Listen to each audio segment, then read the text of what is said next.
বিসমিল্লাহির রহমানির রহিম। আজ বাংলার জমিনে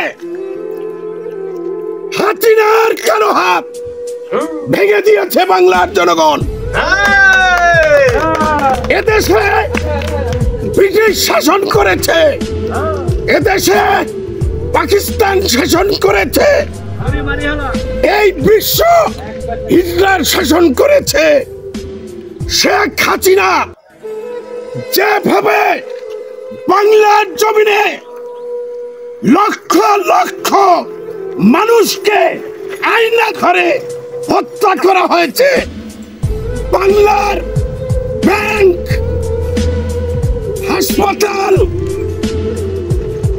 রাজকোষ থেকে লুটপাট করে বাংলাদেশকে ধ্বংস বানিয়ে দিয়ে গেছে এবং শেষ পর্যন্ত ব্রাও নিতে পারে নাই, একটি কাপড় নিতে পারে নাই।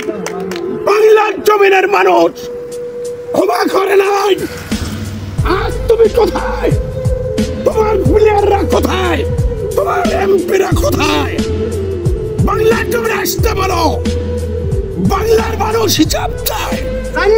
বাংলার জনগণ নেশা করে গণা ধুলাই দিবে তোমার এমপিদের, তোমার মন্ত্রীদের, তোমার লোকজনের।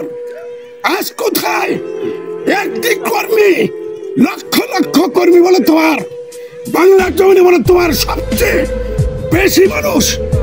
আজকে কবর দেওয়ার মানুষও তুমি পাবে না। যেমন তোমার বাপে দাফন করার লোক ছিল না, তুমি আসো বাংলার জমিনে, তুমি দাফন করার লোকও পাবে না, লোকও পাবে না। আজ তোমাকে আসতে হবে, বাংলার টাকার হিসাব দিতে হবে, জনগণের টাকার হিসাব দিতে হবে। তোমার লোকজনকে বলো মাঠে নামতে, কেন মাঠ ছেড়ে পলাই যাচ্ছে? তুমি প্লেনে উঠে পালিয়ে চলে গেলে কেন? তুমি বলছিল আমি পালাই না, আমি পালাই না, তুমি কোথায় পালাইলা? এই উবাদুল কাদের, তুই বলছিলি আমি মির্জা ফখরুলের বাসায় যাব। এই কুত্তার বাচ্চা, কোথায় আস তুই? যা মির্জা ফখরুলের বাসায়, জনগণ তোকে বাগুন ভর্তা করবে। আয় বাংলার জমিনে তোদের আর রাজপথে নামার কোনো অধিকার নাই।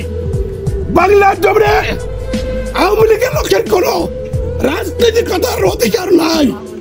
বাংলার মানুষ মুক্তি চায়, বাংলার মানুষ মুক্তি পেয়েছে। বাংলার মানুষ হাসিনার বাংলার জমিনে কোনো ঠাঁই নাই। ভারতে পালিয়েছিস, এই মোদি কোথায়? আজ মোদির অবস্থান কি দেখিয়ে দিয়েছে বাংলার জমিনের মানুষ। এই বলে আমি আল্লাহ হাফেজ, খোদা হাফেজ।